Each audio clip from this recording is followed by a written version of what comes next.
Bin yupeh gendrang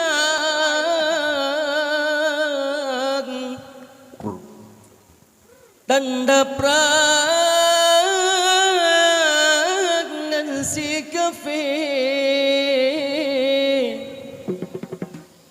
batu jo lah Ramadan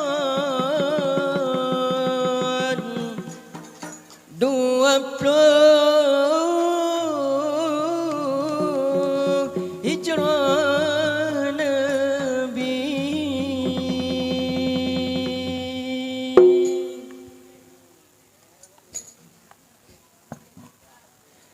Nabi nuyupeh gendrang tanda pragang si kafe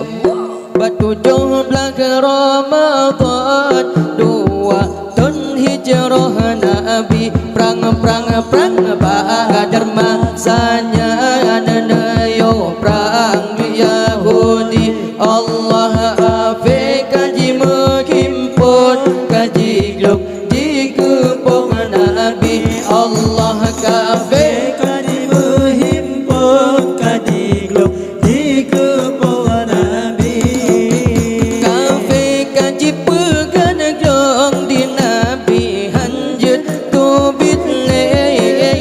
Nabi sujud batuhan mekalamkan ilahi Allah Nabi lagi batuhan bermenang dalam perang sabi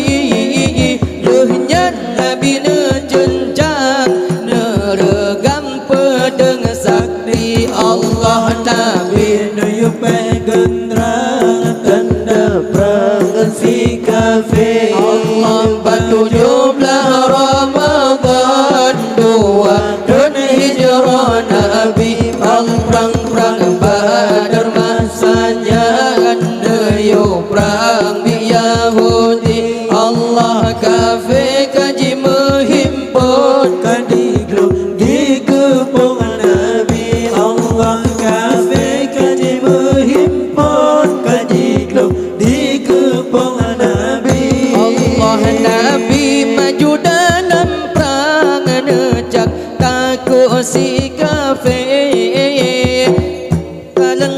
kuat kurang sang beta yang le Allah bedah Abi Zubaidah berangkat ikut Nabi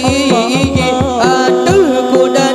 pasang maju dalam perang sabi Allah Nabi nuyupeh gendrang tanda perang si kafe Allah batu jumlah Ramadan 2 tahun hijrah Nabi perang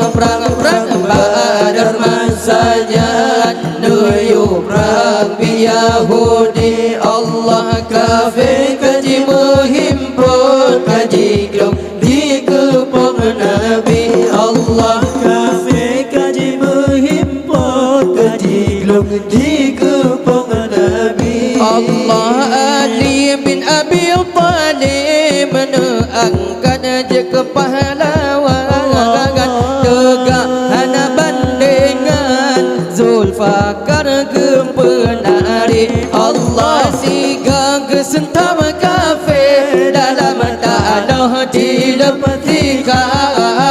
kafe layam pinsan kalan Sayyidina Ali Allah Nabi nuyupeh gendrang tanda perang si kafe Allah batu jumlah Ramadan 2 tahun hijrah Nabi perang Badar masanya ndeyo perang Yahudi Allah kafe kaji menghimpun kaji glok di kepong Nabi Allah kafe kaji menghimpun kaji glok di kepong Nabi Allah Nabi nuyupeh gendrang tanda perang si kafe Allah batu jumlah Ramadan 2 tahun hijrah Nabi perang Badar masanya ndeyo perang Yahudi Allah kafe kaji menghimpun kaji glok di kepong Nabi Allah Allah kafe kaji menghimpun kaji lu kaji ke pokok Nabi